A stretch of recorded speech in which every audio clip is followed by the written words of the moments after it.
পার্টিতে কান ধরে দাঁড়িয়ে অশ্রু বিসর্জন দিচ্ছে তিন। আর পার্টির সকলে তাকে নিয়ে হাসি তামাশায় মত্ত হয়ে উঠেছে। তীর চোখের পানি কারোর মনে দয়া সৃষ্টি না করে বরং হাসির খোরাক হয়ে উঠেছে। পার্টিতে এসে এভাবে অপমানিত হবে, তাও জাঙ্কুকের ধারা, এটা কখনো ভাবতে পারেনি তিন। সামান্য একটা ব্যাপার নিয়ে জাঙ্কুক এভাবে সবার সামনে তাকে অপমান করবে তুই কল্পনাও করতে পারেনি।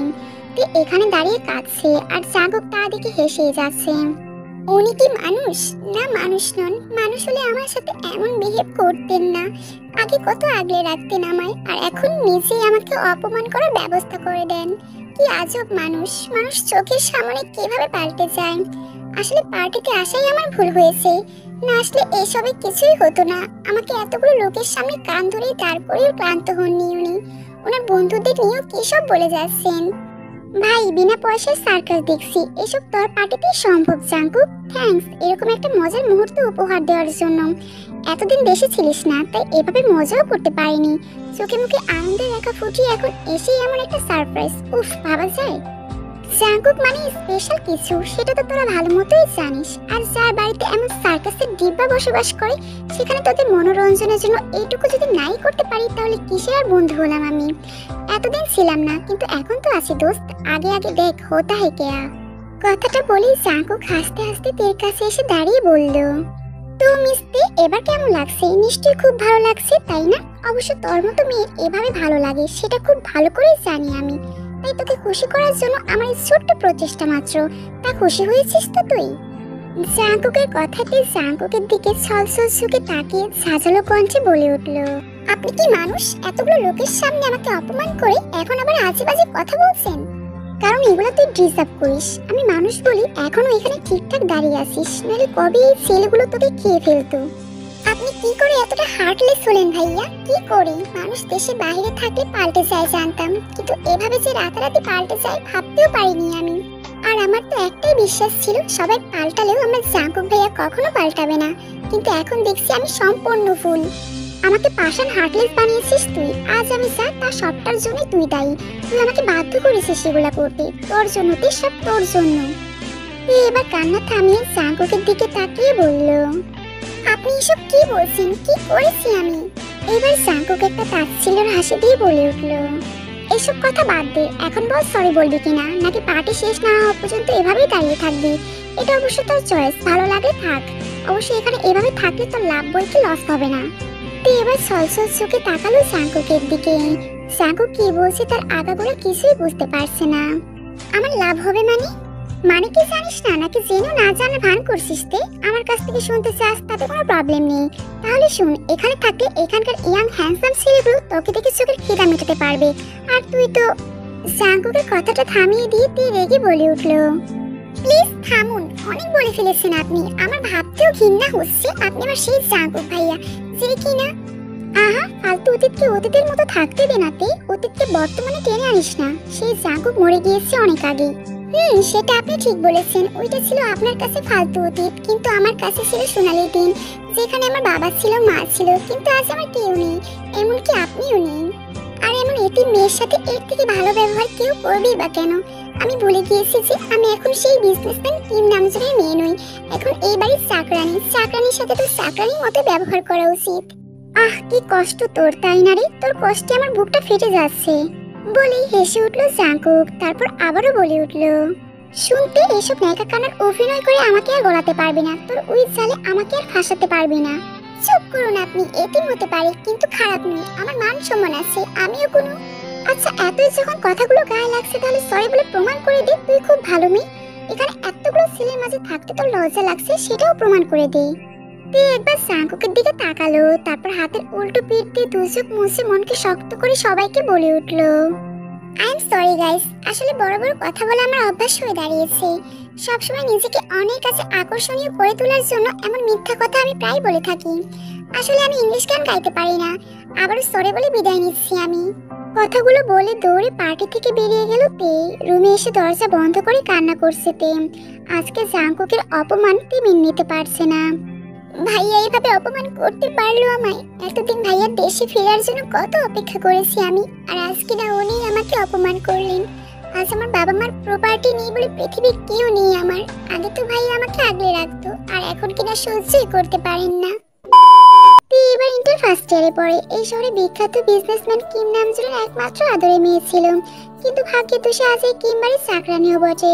3 মাস আগে রোড অ্যাক্সিডেন্টে মারা যায় তার বাবা মা, আর ভাগ্যের কারণে বেঁচে যায় তার শাশু সব সম্পত্তি নিজের নামে করে বাসা থেকে বের করে দেয় থেকে। আর সেই থেকে জাংকুকদের বাসার আশ্রিতাতে। এটা তার মামার বাসা, তাই এখানে এসেছিল। কিন্তু মামু ছাড়া এই বাড়ি কেউ সহ্য করতে পারে না থেকে, কিন্তু কেন তা ঠিক জানে না তে। সকালে রোজের চেঁচামেচির শব্দে ঘুম ভেঙে গেল তেল। কাঁদতে কাঁদতে শেষ রাতে কখন ঘুমিয়ে পড়েছে নিজেও জানে না, তাই আজকে উঠতে একটু বেলা হয়ে গিয়েছে। তাড়াহুড়া করে ফ্রেশ হয়ে দৌড়ে নিচে নামলো তে। নিচে নামতেই রোজ থেকে কতগুলো কড়া কথা শুনিয়ে দিল। রোজের ঝাপটা কথাতে প্রত্যেক দিনের রুটিনে পরিণত হয়েছে। তে যতই ভোরে উঠুক না কেন, রোজের মুখে ঝাপটা খেতেই হবে তার। প্রথম প্রথম ওদের ব্যবহারে খারাপ লাগলেও এখন আর তেমন খারাপ লাগে না। ড্রয়িং রুমের সোফার পেপারে মুখ গুজে বসে আছে তার মামা চেহব। চেহব সবসময় থেকে আগলে রাখার চেষ্টা করেন, কিন্তু সবসময় পেরে ওঠেন না। তেও বাসার কোনো ব্যাপারে চেহবকে কিছু বলে না। তাড়াহুড়া করে রান্নাঘরে গিয়ে সকলের জন্য কফি বানিয়ে নিয়ে এলো তের মামা মামি আর মামাতো বোন রোজকে নাস্তা দিতে উপরে গিয়ে জ্যানিকেও কফি দিয়ে নিচে নামতেই কড়াসুরে আয়ু বলে উঠল, এই নবাব নন্দিনী, আমার ছোট ছেলেকে কফি দেওয়া হয়েছে? তে আমতা আমতা করে বলে উঠল, আসলে মামি এখনো। কি, তুমি জানো না আমার জাঙ্কুক 9টার মধ্যে কফি খায়, আর এখন বাজে 9:15, এখন ওর ঘরে কফি পৌঁছায়নি। তাড়াতাড়ি ওর কফিটা দিয়ে আসো। আয়ু, ও কোনো কাজের মেয়ে নয় যে তোমার হুকুম পালন করবে। তোমার ছেলের কফি তুমি বানিয়ে দিতে পারো না? এমনিতেই সকালে উঠে সকলকে কফি দিয়েছে, এখন তুমি জাঙ্কুকও দিতে বলছো? আমি কখন বললাম ও কাজের মেয়ে, নাকি আমি বলেছি আমাদের বাসায় কাজ করতে? নিজেই তো বললো বাসার সমস্ত কাজ করবে, তবুও তো আমি সবকিছু করতে দেই না। এই সকালের কফিটুকুই করে, আর কিচ্ছু না। থাক না মামু, মামি তো ঠিক কথাই বলেছে। এখানে ওনার দোষ কোথায় বলো? সারাদিন শুয়ে বসে কাটাই, তাই একটু করি যাতে সময়টা তাড়াতাড়ি যায়। আচ্ছা মামি, আমি এক্ষুনি ভাইয়াকে কফি পাঠিয়ে দিচ্ছি। তোমার যা ইচ্ছা হয় করো। বলি তের ওপর রাগ করে উপরে চলে গেল চেহব। আর তে রান্নাঘরে গিয়ে জাঙ্কুকের জন্য এক কাপ কফি বানিয়ে জাঙ্কুকের রুমের দিকে হাঁটা দিল। জাঙ্কুকের দরজার পাশে আসতে তের ভয় বুক ধড়ফড় করতে লাগলো। এত লেট করে কফি দিচ্ছি, এটা মোটেও মানবে না ভাইয়া। আল্লাহ জানে কি আছে আজ আমার কপালে। দোয়া দুরুদ পড়ে বুকে ফু দিয়ে কাঁপা কাঁপা পায়ে জাঙ্কুকের রুমে প্রবেশ করলো তে। রুমে কেউ নেই দেখে পাগলু ডান্স দিতে ইচ্ছে করছে তার। ওয়াশরুমে পানির আওয়াজ পেয়ে তের বুঝতে বাকি রইল না যে জাঙ্কুক শাওয়ার নিচ্ছে। তে তাড়াতাড়ি করে কফিটা টেবিলে রেখে দু পা এগোতেই জাঙ্কুকের গলার আওয়াজ পেয়ে থমকে দাঁড়ালো। কি মহারানী, এতক্ষণে আমার কফি পাঠানোর কথা মনে পড়লো আপনার? জাঙ্কুকের প্রশ্নের জবাব দিতে গিয়ে তের চোখ চলে গেল জাঙ্কুকের উপরে। উন্মুক্ত শরীরটা ভিজে চিপচিপে হয়ে আছে। ফর্সা শরীরের লোমের ফাঁকে ফোঁটা ফোঁটা পানি আটকে আছে এখনো। এই অবস্থায় তের খুব ভালো লাগছে জাঙ্কুককে দেখতে। কিছুক্ষণ জাঙ্কুকের দিকে তাকিয়ে চোখ সরিয়ে নিল তে, তারপর মাথা নিচু করে বলল, আসলে ভাই আজকে ঘুম থেকে উঠতে লেট হয়ে গিয়েছিল তো তাই। জাঙ্কুক সন্দেহের দৃষ্টিতে তের দিকে তাকিয়ে বলল, ঘুম থেকে উঠতে লেট হয়েছে মানে? তাহলে সন্ধ্যা থেকে দরজা আটকে সারা রাত কি করেছিলিস? ঘুমাসনি? হ্যাঁ না, মানে ঘুম আসছিল না। জাঙ্কুক শরীর মুছে টাওয়ালটাকে বিছানায় ছুঁড়ে মারলো, তারপর বিছানায় বসে কফির কাপে আস্তে করে চুমুক দিল। জাঙ্কুককে বসতে দেখে তে নিচে যাওয়ার জন্য ঘুরে দাঁড়াতেই জাঙ্কুক বলে উঠল, তোকে যেতে বলেছি আমি? না মানে আমার তো এখানে আর কোনো কাজ নেই, তাই ভাবলাম। তের কথায় মুহূর্তেই সব রাজ্যের রাগ জমলো জাঙ্কুকের চোখে। কি এমন বললো তে যার জন্য এতটা রেগে গেল জাঙ্কুক? তের ভাবনার মধ্যেই কাপে থাকা সবটুকু কফি তের গায়ে ছুঁড়ে মারলো জাঙ্কুক। কফি গায়ে পড়ায় আহ করে উঠলো তে, কিন্তু কফিটা তেমন গরম ছিল না বলে তেমন লাগেনি। জাঙ্কুক দাঁতে দাঁত চেপে বলে উঠলো, এটা কফি? তোকে না বলেছি আমার কফি সবসময় গরম চাই, তাও এই ঠান্ডা কফি আমায় দেওয়ার সাহস হয় কি করে তোর? একে তো দেরি করে দিয়েছিস, তার উপর আবার ঠান্ডা। চোখ থেকে পানি গড়িয়ে পড়লো তের, তারপর বলল, সরি ভাইয়া, আমি আসলে। কোনো কথা নয়, এরপর থেকে আমার কাজগুলো পারফেক্টলি যদি করতে না পারিস তাহলে তোর কপালে অনেক দুঃখ আছে তে। জাঙ্কুকের কথা একটু হাসলো তে, তা দেখে জাঙ্কুক বলল, কি হলো, হাসছিস কেন? আমি হাসার মতো কিছু বলেছি? দুঃখ যা নিত্যদিনের সাথী, তাকে আপনি দুঃখের ভয় দেখাচ্ছেন, ব্যাপারটা হাস্যকর নয় কি? আমি তো এই 3 মাসে বাস্তবতা বুঝে গিয়েছি। আশেপাশে মানুষের সম্পর্কে ধারণাও জন্মেছে আমার। আত্মীয় স্বজন কেমন হয় তাও বোঝা হয়ে গিয়েছে। সুখের দিনে অনেকেই পাশে ছিল, কিন্তু দুঃখের দিনে অবহেলা অবজ্ঞা ছাড়া কেউ নেই আমার। এখন দুঃখকে ভয় পাই না, আমি মেনে নিতে শিখে গিয়েছি। মুখে খুব বড় বড় বুলি ফুটেছে দেখছি। দুঃখ তোর নিত্যদিনের সাথী, তাই দুঃখকে ভয় পাস না। তাহলে দেখি কতটা সহ্য করতে পারিস তুই। বলি দুই হাতে তের গাল চেপে ধরলো জাঙ্কুক। এমন ভাবে ধরেছে যেন মনে হচ্ছে গাল ভেঙে যাবে তের। তে ব্যথায় কাঁচাচ্ছে, তা দেখে জাঙ্কুক পয়সাসে হাসি হাসছে। তে নিজেকে জাঙ্কুকের থেকে ছাড়ানোর জন্য আশপাশ করছে, কিন্তু জাঙ্কুকের সাথে পেরে উঠছে না। একসময় চোখ থেকে অঝোর ধরায় পানি পড়তে লাগলো তের, আর সেই পানিগুলো দেখে তৃপ্তির হাসি হাসতে লাগলো জাঙ্কুক। কি হলো তে, কষ্ট সহ্য করার ক্ষমতা ফুরিয়ে গেল বুঝি? চোখ থেকে পানি পড়ছে যে, দুঃখ হচ্ছে? আহা, আমারও হচ্ছে, তবে তোর চোখে সস্তা পানি দেখে নয়, তোর বারবার হেরে যাওয়া দেখে। এর মুখ দিয়ে কোনো কথাই বের হলো না, শুধু শুনেই যাচ্ছে। গাল দুটো ব্যথায় ছিঁড়ে যাচ্ছে। এই মুহূর্তে সে মৃত্যুই স্নেহ মনে হচ্ছে তের কাছে। ভাবছি মানুষ এতটা হার্টলেস কি করে হয়। বেশ কিছুক্ষণ পর থেকে ছেড়ে দিল জাঙ্কুক। গালে হাত দিয়ে দাঁড়িয়ে আছে তে। পুরো মুখ ব্যথায় ভরে গিয়েছে, হাত পা কেমন অবশ হয়ে আসছে। হাঁটার জন্য বিন্দু মাত্র শক্তি অবশিষ্ট নেই। সামনে এগোতেই চাইছে, কিন্তু পারছে না। কি হলো তে, এখন কেঁদে চোখের পানিতে আর নাকের পানিতে এক করছিস কেন? তুই কষ্ট সহ্য করতে শিখে গিয়েছিস, এর তার নমুনা। এখন কিছু বল, কেমন লাগছে আমার দেওয়া এই কষ্ট? সহ্য হচ্ছে? জানি হচ্ছে না। তুই না বড় বড় শুধু কথা বলতেই শিখে গিয়েছিস তে, কিন্তু কখনো কথা অনুযায়ী কাজ করতে শিখিসনি। তে কিছুটা রেগে জাঙ্কুককে বলে উঠল, আপনার বুদ্ধি লোপ পেয়েছে জীবন জাঙ্কুক। আপনি মানুষ নন, পশু হয়ে গিয়েছেন। কষ্ট সহ্য করতে পারি তাই বলে কেউ এভাবে ফিজিক্যালি টর্চার করলে চোখ থেকে পানি পড়বে না? এভাবে টর্চার করলে যে কেউ কাঁদতে বাধ্য। কষ্ট সহ্য যদি গায়ে করতে পারতাম তাহলে এখানে এভাবে পড়ে থাকতাম না। অবশ্য কাকেই বা কে বলছি আমি? আপনি তো আগে সেই জাঙ্কুক ভাইয়া নন, এখন একটা পশু। আপনাকে যাই বলি না কেন সেটা আপনার কানে যাবে না, গায়েও লাগবে না, কারণ ওটা মানুষের চামড়া নয়, গন্ডারের চামড়া। অনুভূতি শূন্য পাষাণ, যার মনে দয়া মায়া বলে জিনিসটাই নেই এখন। তের এসব কথায় জাঙ্কুক রেগে গিয়ে তের কিছুটা সামনে ঝুঁকে বলে উঠল, আমি পশু? কোন দিক দিয়ে তোর আমাকে পশু মনে হলো বল? পশুরা কি করে জানিস? জানিস না। পশুরা তোর মতো সুন্দরী মেয়েদের ছিঁড়ে ছিঁড়ে খায়, কিন্তু আমি তো এখনো তোকে টাচও করিনি। এই যে ফাঁকা রুমে উনা থাকার সত্ত্বেও আমার সামনে বেহায়ের মতো দাঁড়িয়ে আছিস। আমি তোর দিকে ফিরে তাকিয়েছি? না, তাকাইনি। যদি আমি সেসব ছেলে হতাম তাহলে কবেই তোকে।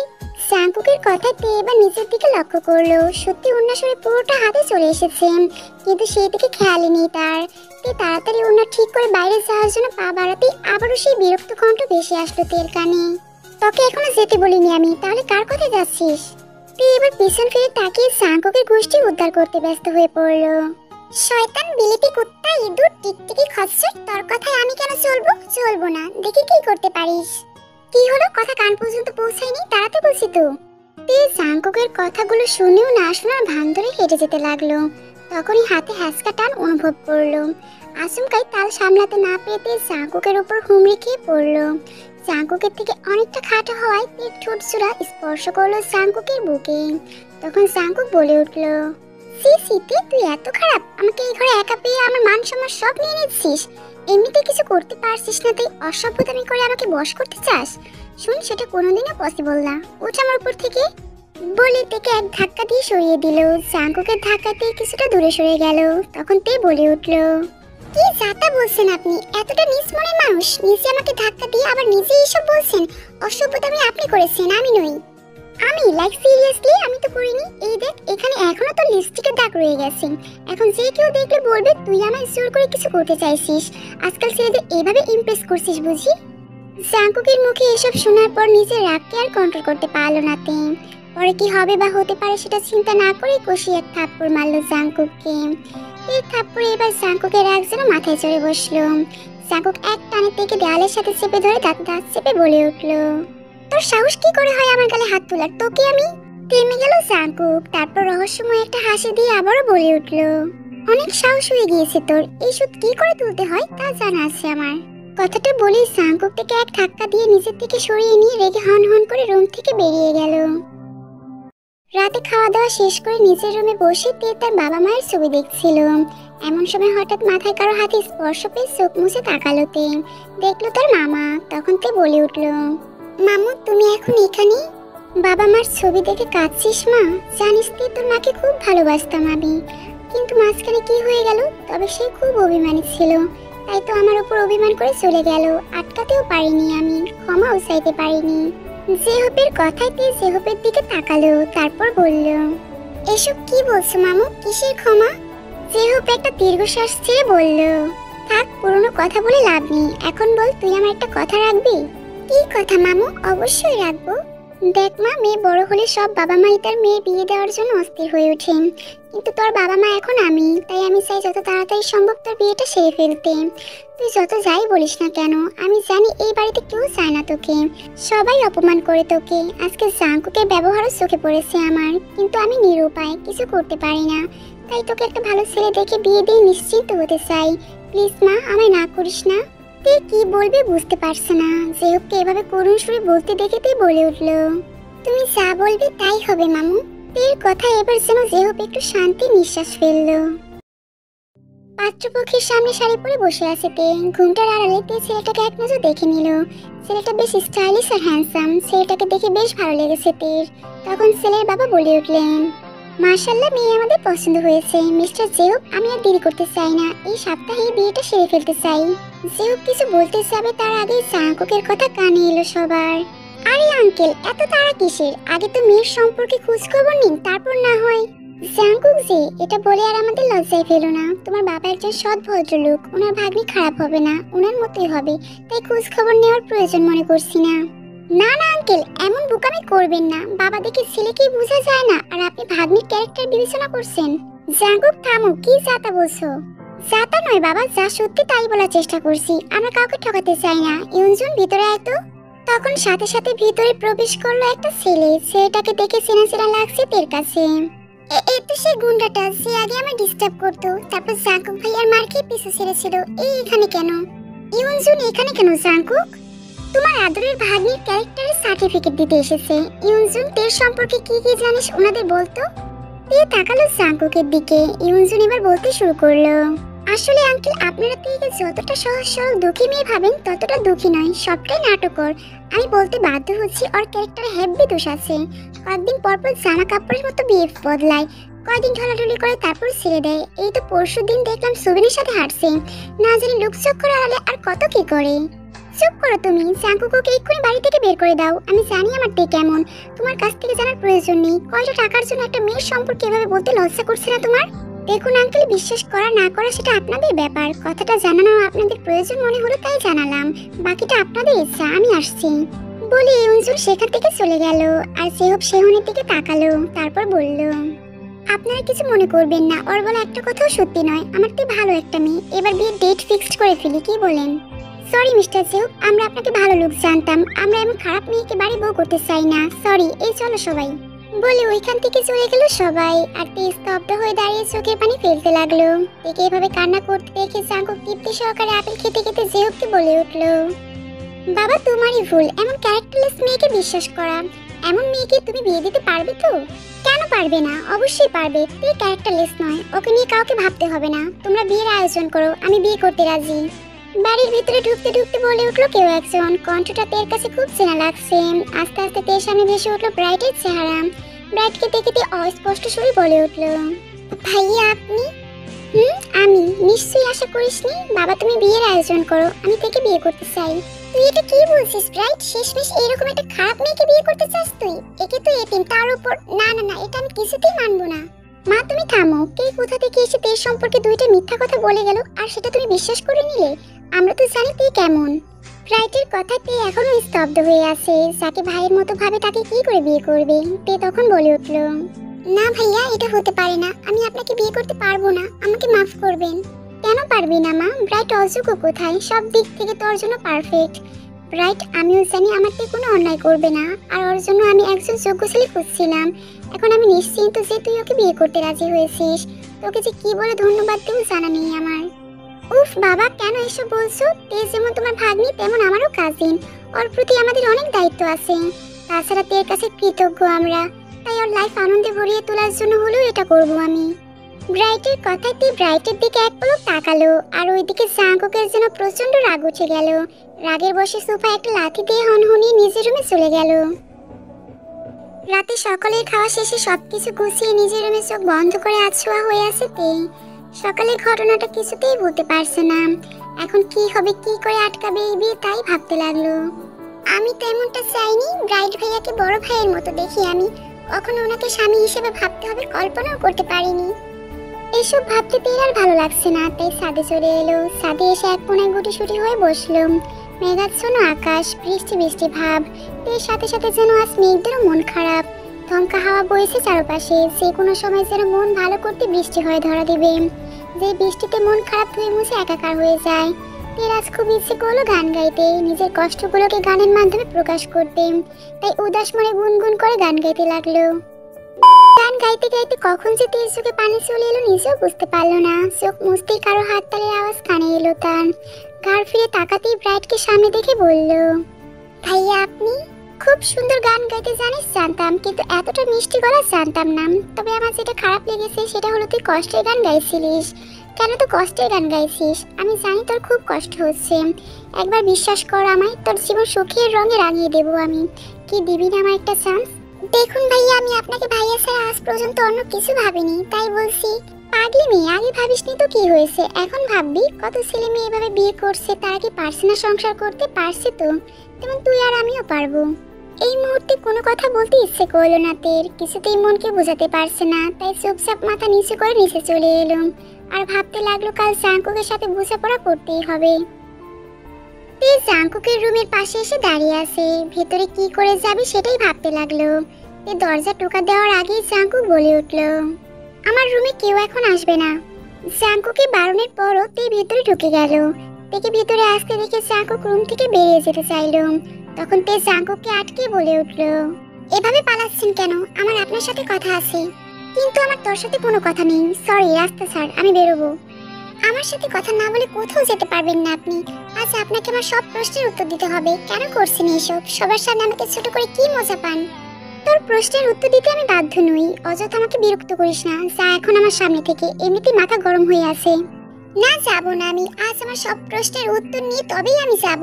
কেন এত কষ্ট দেন আমার? কি করেছি আমি? কেন সকলের কাছে বারবার আমার চরিত্র নিয়ে কথা বলেন? জাঙ্কুক চোখ বন্ধ করে বড় একটা শ্বাস নিয়ে নিজের রাগকে কন্ট্রোল করে বলে উঠল, আচ্ছা, একটা প্রশ্নের সত্যি সত্যি উত্তর দিবি আমায়? কি প্রশ্ন? জাঙ্কুক একবার তাকালো তের দিকে, তারপর বলল, সেদিন যখন তোর উপর অ্যাট্রাক্ট হয়েছিল, তোকে কেউ রেপ করার চেষ্টা করেছিল, সেটা কে ছিল তুই জানিস? সেই দিনই সেই ভয়ঙ্কর রাতের কথা মনে হতেই তে ভয় কেঁপে উঠল। এই দিনটা ছিল তের জীবনের সবচেয়ে খারাপ দিন। সেই দিনটাতে আর কখনোই মনে করতে চায় না। তে বলে উঠল, না, জানি না, কারণ সে মুখোশের আড়ালে ছিল আর রুমটা অন্ধকার হওয়ায় ওনাকে চিনতে পারিনি। কিন্তু সেদিনের কথা জিজ্ঞেস করছেন কেন ভাইয়া? প্রয়োজন আছে। যদি সেদিন তুই লোকটাকে নাই চিনে থাকিস, তাহলে কেন সেদিন সকলের কাছে বলেছিলিস সেই লোকটা আমি? কেন আমার বাবা মা ভাই বোন সকলের কাছে আমায় অপরাধী বানিয়েছিলিস? আমি তো তোকে মুখোশ পরা ছেলেটার হাত থেকে বাঁচিয়েছিলাম। তাহলে তুই কেন বলেছিলিস সেই ছেলেটা আমি? তুই কেন এত বড় নোংরা গেম খেললি আমার সাথে? কেন তে, কেন? জাঙ্কুকের কোনো কথাই তে বুঝতে পারছে না, তাই তে বলে উঠল, কি বলছেন এসব ভাইয়া? আমি কখন আপনার কথা বললাম? সেদিন আপনি আমায় বাঁচিয়েছেন, নয়তো আমার কি হতো আমি নিজেও জানি না। মিথ্যা কথা কেন বলছিস তে? তুই যদি এটা না বলে থাকিস, তাহলে সবাই আমাকে অপরাধী করলো কেন? বিশ্বাস করুন ভাইয়া, আমি এসব বলিনি। আমি সানা আপুকে সবটা খুলে বলেছিলাম। সেদিন লজ্জায় আর কারোর সামনে বের হতে পারবো না বলে দরজা আটকে বসেছিলাম। সানা আপু বলেছিল সবাইকে যা বলার উনিই বলবেন, কিন্তু এসব যে বলেছেন তা জানতাম না আমি। সানার নাম শুনে জাঙ্কুক কিছুটা অবাক হয়। সানা যে এই কাজটা করবে জাঙ্কুক তা কল্পনাও করতে পারেনি। সানাকে দোষ দেওয়ার জন্য মিথ্যা নাটক করছিস না তো?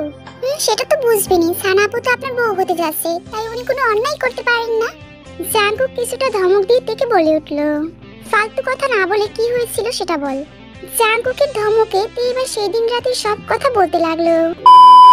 তের মুখ থেকে এত বড় সত্যি কথা শুনে জাঙ্কুক অবাক হয়ে তের দিকে তাকিয়ে বলে উঠল, কিন্তু সানা তো মিথ্যা বলার মেয়ে নয়, তবে কি?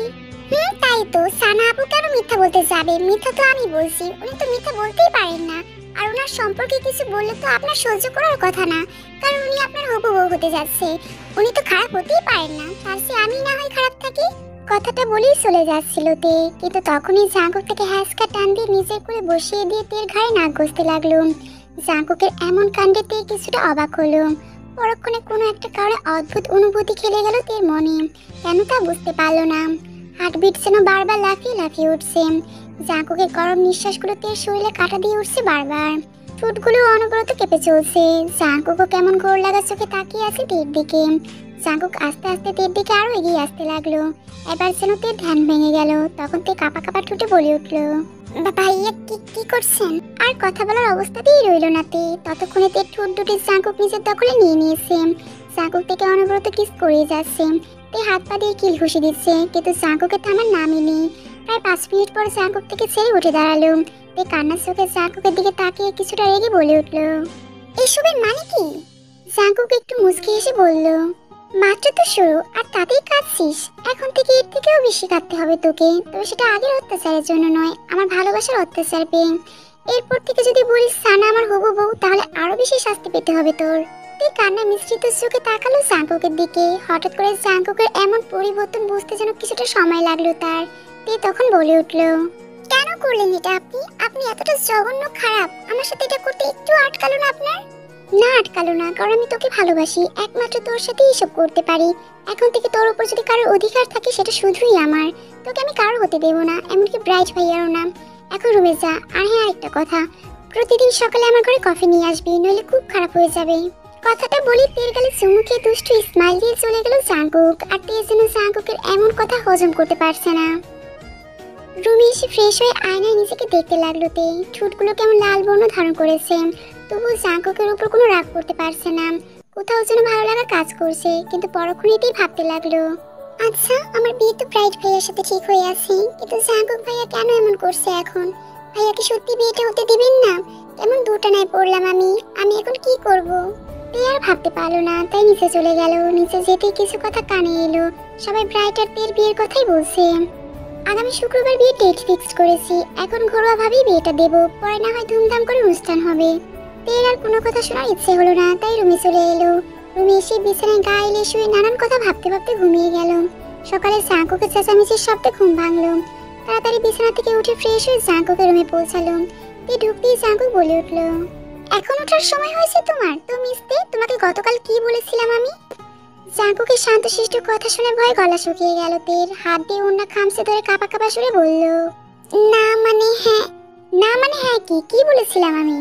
জাঙ্কুকের ধমকে তে ভয় বলে উঠল, আপনার ঘরে কফি নিয়ে আসার কথা ছিল, কিন্তু আমি আনিনি, কারণ আমার ঘুম থেকে উঠতে লেট হয়ে গিয়েছিল, এর জন্য আসতে পারিনি। আর আমি কাজের লোক নই যে সবার কথা মেনে চলবো। শেষের কথাটা এক নিঃশ্বাসে বলল তে। তা দেখে জাঙ্কুক ভুরু কুঁচকে বলল, আহা কি বললি তুই? তাহলে তুই কে? তে একটু ভাব নিয়ে বলে উঠল, জানেন না নাকি আমি এই বাড়ির মেয়ে, মামুর একমাত্র ভাগ্নি, বাবার রাজকুমারী, তাই আমাকে সম্মান দিয়ে কথা বলুন। তের কথা এবার জাঙ্কুক জুড়ে হেসে দিল। সেই হাসির দিকে তাকিয়ে রইল তে। কেন জানি জাঙ্কুকের হাসিটা দেখতে ভালো লাগছে তার। আজ যেন জাঙ্কুকের দিক থেকে চোখ ফেরানো দায় হয়ে পড়ল। তখনই জাঙ্কুক তের একদম কাছে এসে কোমর জড়িয়ে নিজের একদম কাছে টেনে নিয়ে পিস পিস করে বলতে লাগলো, তুই হলি আমার মনের রাজ্যের রাজরানী। তারপর কপালে পড়ে থাকা চুলগুলো কানে নিচে গুজে দিতে দিতে বলে উঠল, তুই কি আমাকে পাগল না বানিয়ে ছাড়বি না নাকি? কি কি সব বলছেন? তুই কি জানিস তোর এখন একটা শাস্তি দরকার? শাস্তি মানে? শাস্তি। আমার এখন খিদে পেয়েছে, তাই আমি এখন খাবো। ঠিক আছে, ছাড়ুন আমায়, আমি এক্ষুনি আপনার খাবার নিয়ে আসছি। তোর আর যাওয়ার লাগবে না, আমার খাবার পেয়ে গিয়েছি। সন্দেহের দৃষ্টিতে তাকালো তে, তারপর বলল, খাবার পেয়ে গিয়েছেন মানে? আচ্ছা যদি পেয়ে থাকেন তাহলে আমাকে ছাড়ুন, আমি রুমে যাব। বুকামি, তোকে ছাড়লে খাবার কোথায় পাবো আমি? তুই তো আমার খাবার। বলি জাঙ্কুক তের ঠোঁটের উপর ঝাঁপিয়ে পড়লো। অনেকক্ষণ কিস করে থেকে ছেড়ে দিয়ে বলল, দেখেছিস আমার খাবার? এবার যা, আর কখনো আমার কথার অবাধ্য হবি না। আর যদি হস প্রবলেম নেই, তোর উপর এরকম অত্যাচার চলবে। আপনি খুবই নোংরা আর খারাপ একটা লোক। আর 4 দিন পর আমি আপনার ভাইয়ের বউ হতে চলেছি, তাও এসব করছেন? তের কথায় জাঙ্কুক তের ঠোঁটে স্লাইড করতে করতে ধীর গলায় বলে উঠল, ভাইয়ের বউ হওয়ার কথা, কিন্তু এখনো তো হোসনি। ভাইয়ের বউ হবিও না, হলে আমার বউই হবি। আর এসব বলে আমার মাথা গরম করিয়ে দিস না, এখন যা। বলে জাঙ্কুক থেকে ছেড়ে দিল। তেও আর কোনো কথা বললো না, চলে এলো জাঙ্কুকের রুম থেকে। একটা রেস্টুরেন্টে জাঙ্কুক আর সানা মুখোমুখি বসে আছে। প্রায় 10 মিনিট হয়ে গেল জাঙ্কুক কোনো কথা বলছে না, তাই সানা কিছুটা চিন্তিত হয়ে বলে উঠল, কি হলো জাঙ্কুক, কথা বলছো না কেন? হঠাৎ আমাকে এত জোরে তলব করলে, এনিথিং সিরিয়াস? জাঙ্কুক এবার রাগের চোখে সানার দিকে তাকালো। সানা বুঝতে পারলো না সেই রাগের কারণ। জাঙ্কুক বলল, যা যা জিজ্ঞেস করবো তার ঠিকঠাক উত্তর দিবে, নইলে তোমার কপালে শনি আছে, মনে রেখো। দেখতে দেখতে 4 দিন পেরিয়ে গেল। আজ তের বিয়ে। এই দিনটা কেন্দ্র করে হাজারো স্বপ্ন ছিল তের। বাবার কত ইচ্ছে ছিল তার মেয়েকে ধুমধাম করে বিয়ে দেবে, এই শহরে সবাই জানবে, কিন্তু কিছুই হলো না। সব কেমন পাল্টে গেল তার জীবনটা। প্রাইডকেও স্বামী হিসেবে মানতে কষ্ট হচ্ছে, যেন মনে হচ্ছে জাগো কি তার সব। আচ্ছা, তবে কি ভাইয়াকে ভালোবেসে ফেললাম আমি? না না, এটা কি করে সম্ভব? আমি ওনাকে ঘৃণা করি, ভালোবাসি না। উনি খুব খারাপ, আমার সাথে কত বাজে ব্যবহার করেছেন, কত অপমান করেছেন। তাহলে কেন এসব মানতে পারছি না আমি? কেন ওনাকে ছেড়ে থাকতে কষ্ট হচ্ছে আমার? সকাল থেকে কোথাও জাঙ্কুকে দেখতে পেল না তে, তাই রবি বসে জাঙ্কুকের কথা ভেবে চলেছে। তখনই জেনিতের মাথায় হাত বুলিয়ে বলল, জাঙ্কুক ভাইয়াকে মিস করছিস তাই না? জেনির এমন প্রশ্নে চমকে উঠল তে। জেনি আবারও বলল, কি বল, মিস করছিস? ভালোবাসিস ভাইয়াকে? তে তাকালো জেনির দিকে, তারপর বলল, কি বলছো আপু? যা বলছি সত্যি বলছি, তা না হলে ভাইয়ার চিন্তা এতটা অধীর কেন তুই? কেন এত উদাসীন? কেন এত প্রশ্ন তোর চোখে মুখে? বলতে পারিস?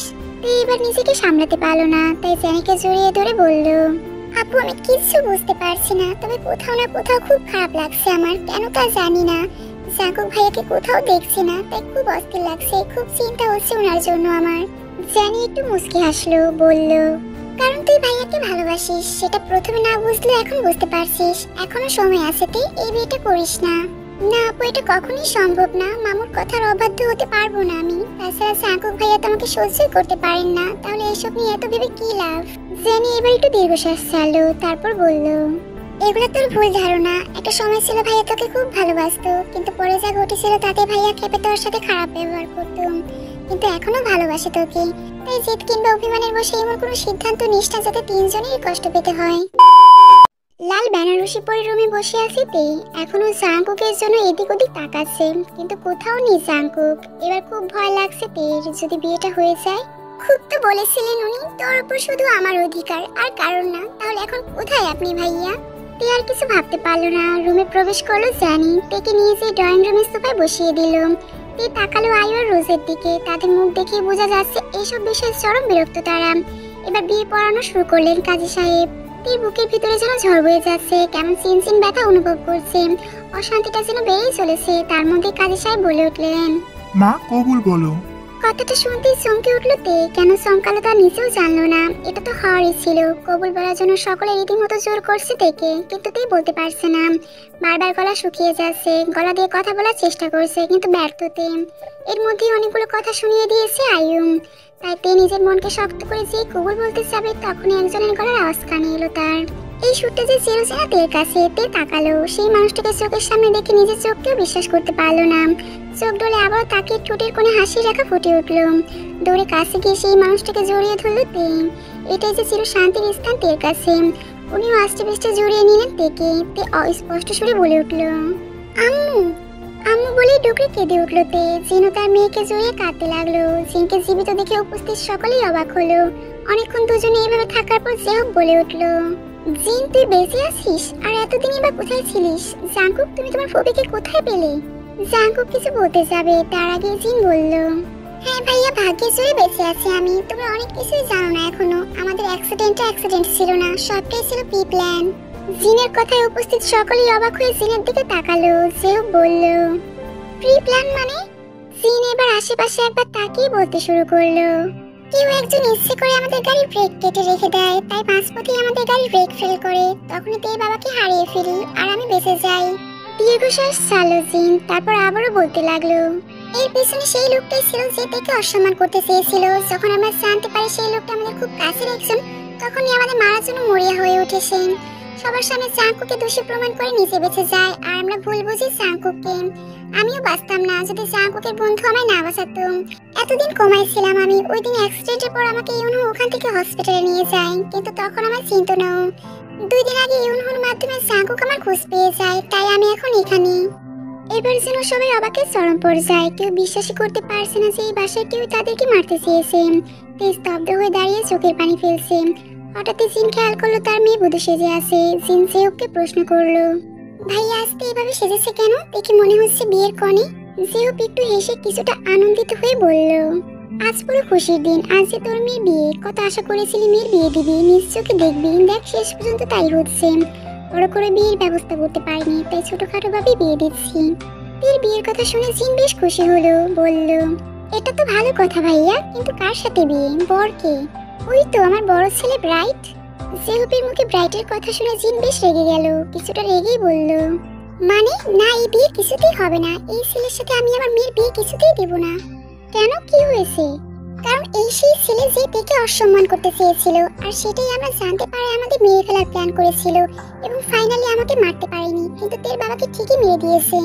জিন, কি সব বলছিস? আম্মু, তোমার কোথাও ভুল হচ্ছে। ভাইয়া কেন এসব করতে যাবে? ভাইয়া তো এমন নয়, ভাইয়া অনেক ভালো, সবসময় আমাকে সাপোর্ট করে, আমাকে বোঝে। এই তোর মুখোশ, লোক সমাজের সকলের কাছে ভালো হলে পিছনে একজন নোংরা কুৎসিত মনের মানুষও, তাই তো তোর ক্ষতি করতে চেয়েছিল। ও তোর বাবার খুনিতে। এবার জিনের কথায় আয়ু বেশ রেগে বলে উঠল, মিথ্যা কথা বলছো তুমি, আমার ব্রাইট এমন ছেলেই নয়। তখন রুমে হঠাৎই সানা প্রবেশ করে সকল সত্য কথা বলতে লাগলো। সানাকে বলতে দেখে এবার ব্রাইট মুখ খুললো। ওহো, এখানে তো দেখছি বেশ আমাকেই নিয়ে আলোচনা হচ্ছে। এখন যেহেতু সবাই সবটা জেনে গেছো, তাহলে আর লুকানোর কিছুই নেই। হ্যাঁ, সবকিছু আমিই করেছি। ব্রাইটের মুখে কথাটা শুনে এবার সবাই যেন চমকে উঠলো। ব্রাইট সেই কাজটা করবে কেউ কল্পনাও করতে পারেনি। এই ঘৃণার চোখে তাকালো ব্রাইটের দিকে। সেই মানুষটাকে সবসময় নিজে ভালো একটা ভাই ভেবে এসেছে, সে যে এই কাজটা করবে সে ভাবতেই কষ্ট হচ্ছে। রাইট, তুই এতটা নিচে নামতে পারলি, তোকে নিয়ে আমার গর্ব হতো, কিন্তু তুই, কারণ বাবা আমি তোকে ভালোবাসতাম, কিন্তু তুই মেয়ে তো আমাকে ভাইয়া ছাড়া কিছুই ভাবতো না, সেটা সহ্য করতে পারতাম না আমি। আর ঠিক সেই কারণে ওই দিন ওকে অসম্মান করার প্ল্যান করি, সাথে পুপি পুপা পরবর্তীতে ওকে আমার সাথে বিয়ে দিতে বাধ্য হয়। সবকিছু আমার নিজের মতো করেই সাজাই, কিন্তু পুপা আবার সব গরমিল করে দেয়, কোথা থেকে যেন সবকিছু জেনে যায়। তাই ওদের শেষ করা দেওয়ার ছাড়া আর কোনো উপায় ছিল না আমার হাতে। কিন্তু এত কিছু পর আবারও পুপি তুমি বেঁচে গিয়ে সবকিছুতে পানি ঢেলে দিলে। তুই, আজ ভাবতেও খারাপ লাগছে, তুই আমার বড় ছেলে, তোকে সবসময় যা কুকের থেকে ভালো একজন মানুষ মনে করে এসেছি, আর আজকে না তোর আসল রূপ বের করে নিলি। সত্যি তোকে আমরা চিনতে পারিনি, তুই মানুষ নস, আজ তো একটা সাইকো। হ্যাঁ, আমি সাইকো। এই তেকে সবসময় ভালোবেসে এসেছি আমি, কিন্তু এই তে তো ভালোবেসেছে জাঙ্কুককে, তাই আমি এমন করতে বাধ্য হয়েছি। আমি এমন এতে, আমি তোমাকে পাগলের মতো ভালোবেসেছি, কিন্তু তুমি বুঝলে না। জাঙ্কুক এবার রেগে ব্রাইটের কলার ধরে বলল, এটা কখনোই তোমার ভালোবাসা হতে পারে না। তুমি তের সাথে যা করেছো সেগুলো মানুষ মানুষের সাথে করে না। নিজের ফুপি ফুপাকে শেষ করতে চেয়েছিলে, ভাবতেই পারছি না আমি। এর শাস্তি তো তোমাকে পেতে হবেই। Officer arrest him. সাথে সাথে পুলিশ ব্রাইটকে অ্যারেস্ট করে নিয়ে চলে গেল। তা দেখে আয়ু কিছুতেই এটা মানতে পারলো না। তার বড় ছেলে যে এমন কিছু করবে ভাবতেই পারছেন না তিনি। কিছুক্ষণ সকলের মধ্যে নীরবতা ছেয়ে গেল। সেই নীরবতা ভেঙে জাঙ্কুক বলে উঠল, ফুপি, আমি একটা কথা বলতে চাই। আমি জানি তুমি আমায় ফিরাবে না, আমি তেকে বিয়ে করতে চাই। হয়তো তোমাদের মতো এত আদর যত্ন দিয়ে রাখতে পারবো না, কিন্তু বিশ্বাস করো, ওকে ভালোবাসা দিয়ে আগলে রাখবো। জিন তাকালো জাঙ্কুকের দিকে। জিনেরও যে খুব ইচ্ছে ছিল তার মেয়েকে জাঙ্কুকে বউ করবে, কিন্তু সেটা আর হলো কই। আমি আমার এক্সেলের জন্য তেকে সাজিয়েছিলাম, কিন্তু সে যে এতটা খারাপ বুঝতে পারিনি। তাই তোর কাছে থেকে আমি জাঙ্কুকের জন্য চাই, তুই দিবি না আমায়? কেন দেবো না ভাইজান, এটা তো খুশির কথা। তুই আমার জাঙ্কুকের বউ হবে। আমি জানি জাঙ্কুক তোমার কাছে তুই কখনোই খারাপ থাকবে না, তাই আজই তোমাদের বিয়ে দেবো আমি। বাসার ঘরে বসে তে জাঙ্কুকের জন্য অপেক্ষা করছে। এই ঘরেতে এর আগেও অনেকবার এসেছিল, কিন্তু এতটা ভয় লাগেনি। কিন্তু আজ কেন এত ভয় লাগছে জানা নেই তার। ভয়ের যেন গলা শুকিয়ে যাচ্ছে বারবার। হঠাৎই দরজার আওয়াজ পেয়ে তাকালো তে, দেখলো জাঙ্কুক। জাঙ্কুকে দেখে তে বিছানা থেকে উঠে ওয়াশরুমের উদ্দেশ্যে হাঁটা দিল। তখনই জাঙ্কুক বলে উঠলো, ওই কোথায় যাস? ভয়ের সাথে সাথে তের পা থেমে গেল। জাঙ্কুকের দিকে ঘুরে আমতা আমতা করে বলল, ওয়াশরুমে? ওয়াশরুমে গিয়ে কতক্ষণ বাঁচবি আমার হাত থেকে? সে তো আমার কাছেই আসতে হবে। বলে তের একদম কাছে এসে নিজের সাথে জড়িয়ে নিল। এত পালাই পালাই করিস কেন আমার থেকে? জানিস তুই আমার থেকে পালানোর ভাবটা সহ্য করতে পারি না আমি, খুব কষ্ট দেয় আমায়। জাঙ্কুক এবার থেকে কোলে তুলে সোফায় বসিয়ে দিয়ে শক্ত করে নিজের বুকের সাথে মিশিয়ে নিয়ে বলল, সরি তে, না জেনে তোকে অনেক কষ্ট দিয়েছি আমি, অনেক কিছু বলে ফেলেছি, ক্ষমা করে দে আমায়। তে কিছু বললো না, চুপচাপ জাঙ্কুকের বুকে মাথা রেখে জাঙ্কুকের শার্ট খামচে ধরে আছে। হঠাৎই গলায় ঠান্ডা কিছু অনুভব হওয়ায় চোখ খুলে মুখ উপরে তুলল তে। আপনি কাঁদছেন ভাইয়া? তোর সাথে খুব অন্যায় করে ফেলেছি আমি, তাই একটু কষ্ট হচ্ছে। জাঙ্কুকের কান্না দেখে তে নিজেকে শান্ত রাখতে পারলো না। দু হাত দিয়ে জাঙ্কুকের চোখ মুছে দিয়ে বলল, প্লিজ কাঁদবেন না। ক্ষমা করেছিস আমায়? অনেক আগেই ক্ষমা করে দিয়েছি। তাহলে বল ভালোবাসিস? তে ভালোবাসি বলল না, জাঙ্কুককে একটু রাগানোর জন্য বলল, না বলবো না আমি। জাঙ্কুক বুঝতে পারলো তে দুষ্টুমি, তাই জাঙ্কুক একটা ডেবিল হাসি দিয়ে বলল, বলবি না তো? আচ্ছা ঠিক আছে। বলে তেকে কোলে তুলে বিছানায় ফেলে দিয়ে তের দিকে এগিয়ে আসলো। তারপর গলায় স্লাইড করতে করতে একটা কামড় বসিয়ে দিল। তে আ করে উঠতেই জাঙ্কুক বলল, বল ভালোবাসি। তারপরও তে বললো না, তাই জাঙ্কুক ক্রমাগত কামড় দিতে লাগলো তেকে। তে সহ্য করতে না পেরে মুখ ফুসকে বেরিয়ে এলো ভালোবাসি। কথাটা শুনে থামলো জাঙ্কুক। তারপর কপালে চুমু এঁকে নিজের বুকের সাথে মিশিয়ে নিয়ে শটান হয়ে শুয়ে বলল, এত দেরি কেন করলি? আগে বললে তো শাস্তি পেতে হতো না। তে কিছুটা রাগ দেখিয়ে বলল, আপনি না আসলেই আস্তে একটা ডেভিল। জাঙ্কুক মুচকি হাসলো। তেকে আরো শক্ত করে জড়িয়ে নিয়ে আবার ঘাড়ে কামড় বসিয়ে দিল। এটা কি ধরনের অসভ্যতামি? তের কথায় জাঙ্কুক দুষ্টু হেসে তের বুকের মধ্যে মুখ গুজে বলতে লাগলো, ওরে পাগলি, এটা অসভ্যতামি নয়, এটা তো ডেভিল লাভারের ভালোবাসা। আজ সারা রাত তোকে ছাড়ছি না আমি। চল আজ আমার আদরে তোকে একটা ছোট্ট জাঙ্কুক গিফট করি। জাঙ্কুকের কথায় শিউরে উঠলো তে। লজ্জায় গাল লাল হয়ে গেল নিমিষেই। রসগোল্লার মতো চোখ করে ফেললো। তা দেখে জাঙ্কুক মুচকি এসে আলতো করে থেকে কিস করতে লাগলো। তে সাথে সাথে লজ্জায় চোখ বন্ধ করে নিল। তারপর দুজন একে অপরের সাথে মিশে যেতে লাগলো।